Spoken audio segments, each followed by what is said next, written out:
कक्षा 10वीं की स्टूडेंट पहले आपका विषय हिंदी का यहाँ पर त्रैमासिक परीक्षा 2024-25 पेपर लेके आ चुके हैं। और साथ ही स्टूडेंट आपको बता दें, हम आपके लिए यहाँ पर 4 बजे रात को वीडियो बना रहे हैं, क्योंकि जो आपके यहाँ पर हिंदी पेपर वो पूरा आ चुका है, ठीक है। और साथ ही आप यहाँ 75 अंक लाना चाहते हैं तो इस वीडियो को आपको पेपर देने से पहले पूरा देख के जाना, और साथ ही इस पेपर को पूरा आपको याद करके जाना पेपर देने से पहले, ठीक है। तो वीडियो को लाइक कर लीजिए और चैनल को सब्सक्राइब के लिए हम बड़ी मेहनत से आपके लिए पेपर लाए हैं, ठीक है।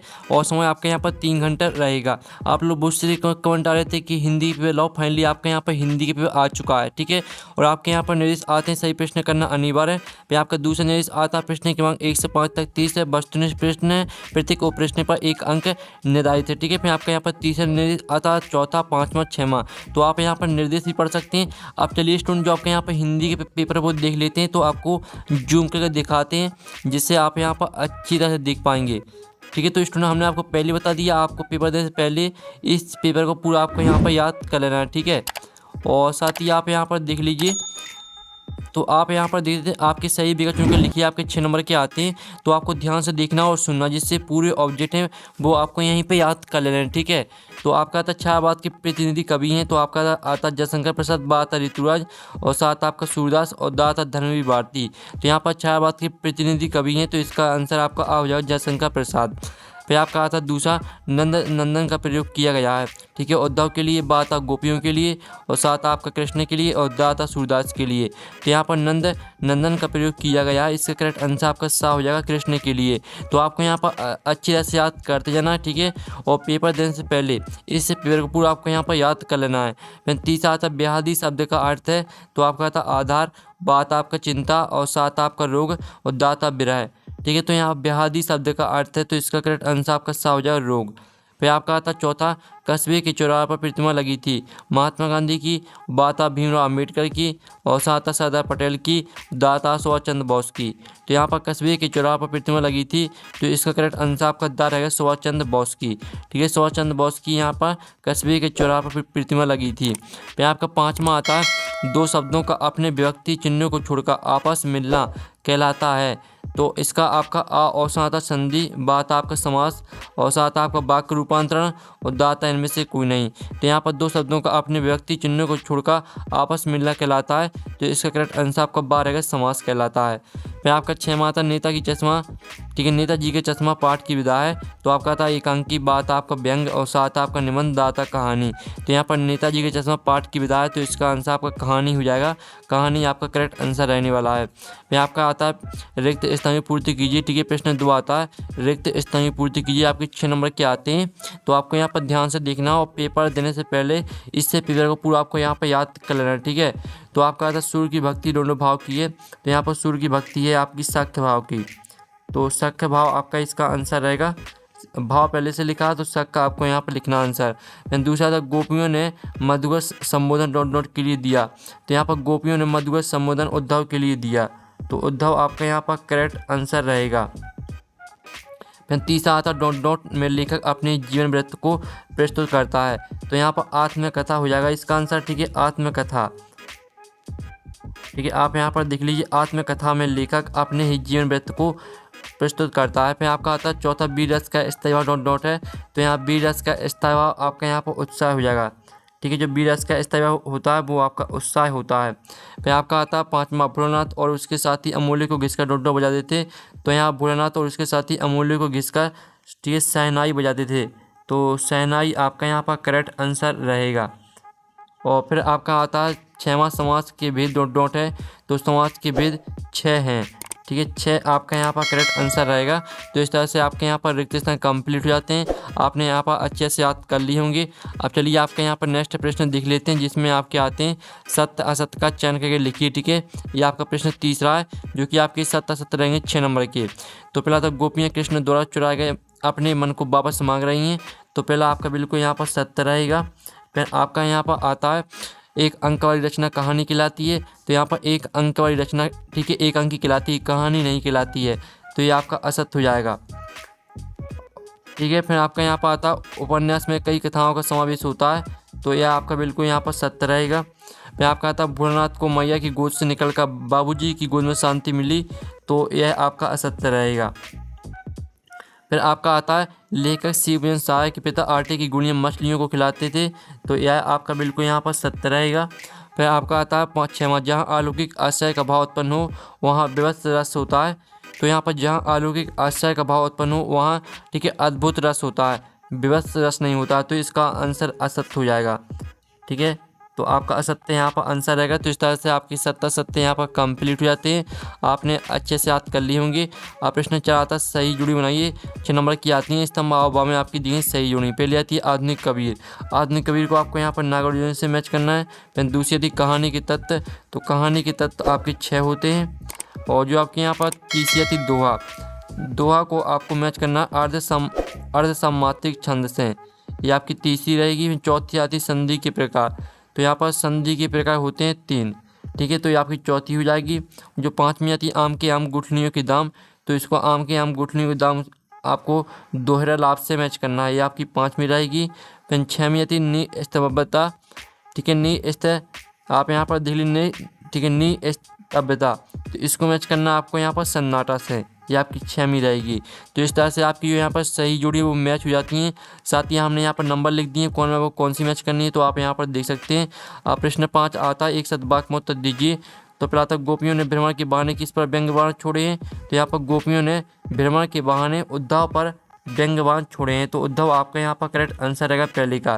फिर दूसरा था सूरदास के साहित्य में किस गुण की प्रधानता है। तो यहाँ पर सूरदास के साहित्य में ठीक है माधुर्य गुण की प्रधानता है। तो माधुर्य आपका करेक्ट आंसर रहेगा, माधुर्य गुण। और फिर आपका यहाँ पर आता है नेताजी की मूर्ति किससे बनी थी। तो यहाँ पर नेताजी की मूर्ति यहाँ पर संगमरमर से बनी थी। तो संगमरमर आपका करेक्ट आंसर रहेगा। फिर आपका आता है रिपोर्ताज किस भाषा का शब्द है। तो यहाँ पर रिपोर्ताज है आपका फ्रेंच भाषा का शब्द है। ठीक है, फ्रेंच भाषा का शब्द है रिपोर्ताज आपका। और फिर आपका आता है रसोई घर में कौन सा समास है। तो ठीक है, रसोई घर में आपका रहेगा तत्पुरुष समास। ठीक है, तत्पुरुष आप यहाँ पर देख लीजिए। तत्पुरुष आपका इसका करेक्ट आंसर रहेगा तत्पुरुष समास। ठीक है, तत्पुरुष समास इसका आंसर रहने वाला है। और फिर आपका आता है भोलानाथ अपने पिताजी को क्या कह के बुलाते थे। तो यहाँ भोलानाथ अपने पिताजी को बाबूजी कह के बुलाते थे। ठीक है, बाबूजी आपका इसका आंसर हो जाएगा। तो इस तरह से आपके यहाँ पर जो है वो एक सदवाक्य में उत्तर है वो कंप्लीट हो जाते हैं। आपने अच्छी तरह से याद कर लिए होंगे। आप प्रश्न आपका आता है 5 प्रगतिवाद की कोई 2 विशेषताएं प्रवृत्तियाँ लिखिए।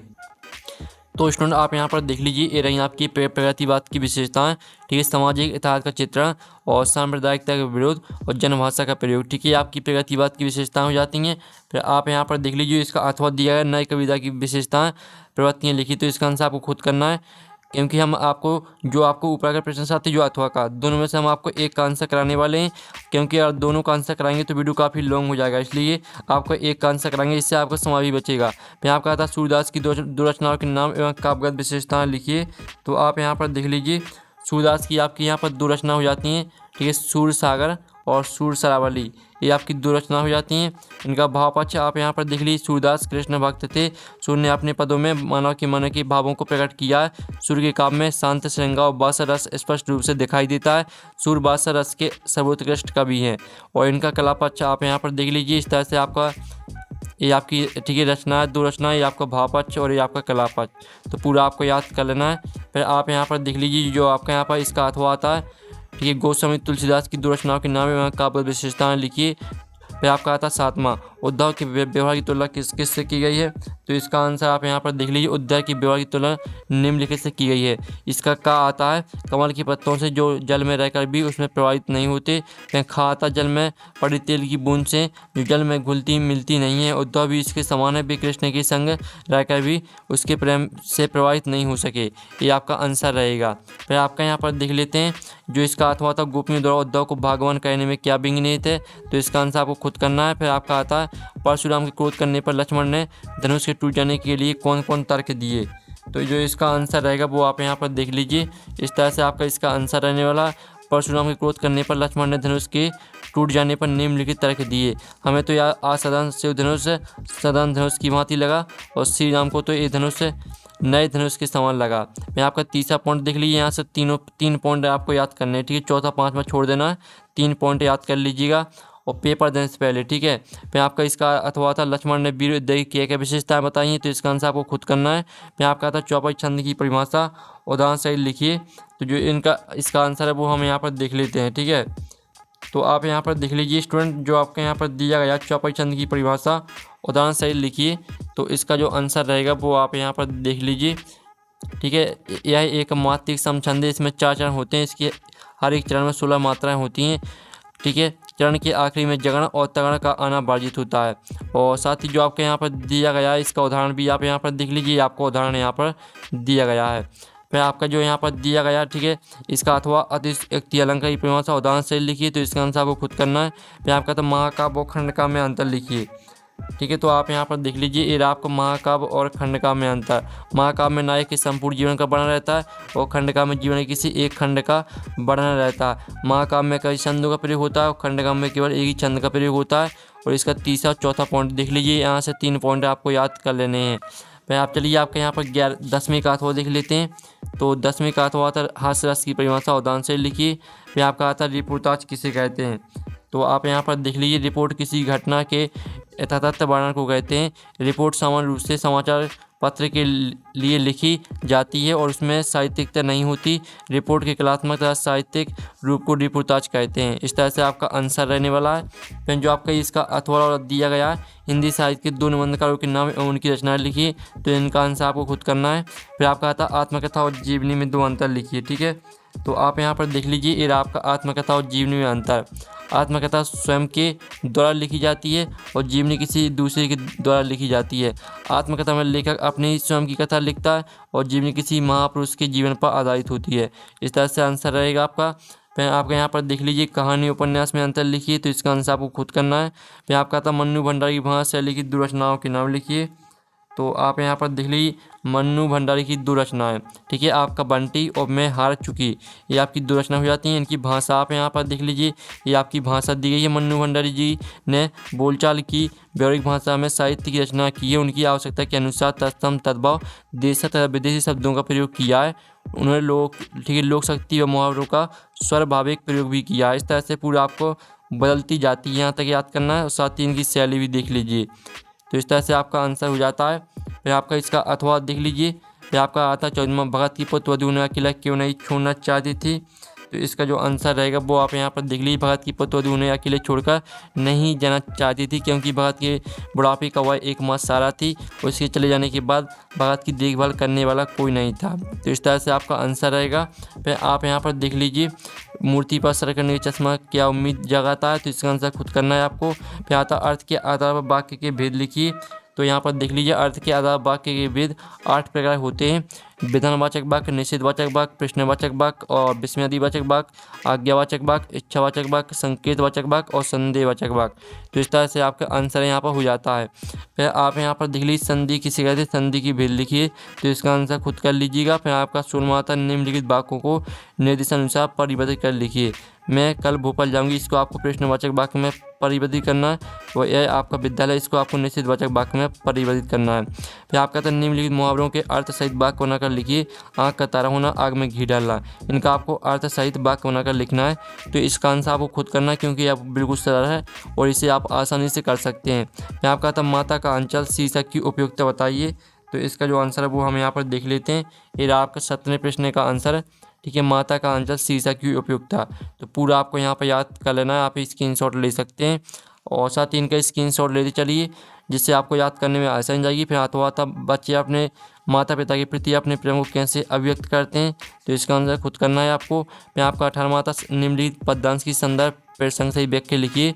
उद्धव तुमवाती बड़भागी, अपरस रहत सनेत तगाते नाहिन मन अनुरागी, ठीक है। इनका आपको संदर्भ प्रसंग सहित व्याख्या लिखनी है। तो पहले तो आप यहाँ पर संदर्भ देख लीजिए। प्रस्तुत पद हमारी पाठ्य पुस्तक क्षितिज के पाठ पद से लिया गया है। इसके रचयिता सूरदास हैं। और प्रसंग देख लीजिए आपका प्रसंग। फिर आप इसकी व्याख्या यहाँ पर देख लीजिए। ये आपकी पूरी यहाँ पर व्याख्या दी गई है, ठीक है। आप यहाँ पर, ठीक है, व्याख्या देख लीजिए। आपकी व्याख्या यहाँ पर है। व्याख्या देखने के बाद इसके संदर्भ प्रसंग फिर से देख लीजिए, ठीक है। इस तरह से आपका आंसर हो जाता है। और जो इसका अर्थ वाला है हमारे हरी हरेल की लकड़ी, तो इसका आंसर आपको खुद करना है। फिर आप यहाँ पर देख लीजिए। फिर आपका 12वां आता है 19वां प्रश्न आता है निम्नलिखित गद्यांश की संदर्भ प्रसंग सहित भावार्थ लिखिए। आपका गद्यांश आता है बार बार सोचते क्या होगा उस काम का, जो इसका जो संदर्भ प्रसंग व्याख्या है वो हम यहाँ पर देख लेते हैं। तो आप यहाँ पर देख लीजिए, ये आपका इसका संदर्भ प्रस्तुत गद्यांश पाठ पुस्तक है, क्षेत्र से ली गई। पाठ में कैप्टन की देशभक्ति के सुंदर चित्रण है। फिर इसका प्रसंग देख लीजिए और इसकी जो व्याख्या है वो आप यहाँ पर देख लीजिए। ठीक है, पूरा आप इसका आंसर एक साथ देख लीजिए जिससे आपको याद करने में आसानी जाएगी। इस तरह से पूरा आपका आंसर हो जाता है। फिर आपके यहाँ पर देख लीजिए जो आपके यहाँ पर दिया परोपकार का महत्व विषय पे एक अनुच्छेद लिखिए जो कि आपका 3 नंबर का रहने वाला है। तो आप यहाँ पर देख लीजिए ये आपका परोपकार का महत्व पर अनुच्छेद, तो इसको पूरा आपको यहाँ पर याद कर लेना है। ये आपका परोपकार का महत्व पर अनुच्छेद हो जाता है। तो आपका 20वां प्रश्न यहाँ पर कंप्लीट हो जाता है। फिर आपका 21वां प्रश्न आता है जो कि आपका काव्यांश से दिया गया है। इसके 3 प्रश्न आते हैं, इन तीनों प्रश्न का आंसर आपको इसी में मिल जाएंगे। फिर आपका अथवा आता गद्यांश, तो इन तीनों प्रश्न का आंसर आपको इसी गद्यांश से मिल जाएंगे, सिर्फ आपको ध्यान से पढ़ना है। फिर आप 22वां प्रश्न देख लीजिए, 23वां, और जो आपके 4 नंबर की प्रश्न है इनका सॉल्यूशन आपको टेलीग्राम ग्रुप में मिल जाएगा जिसकी लिंक वीडियो के डिस्क्रिप्शन दी गई है। तो यहाँ पर नेक्स्ट वीडियो में मिलते। Thanks for watching.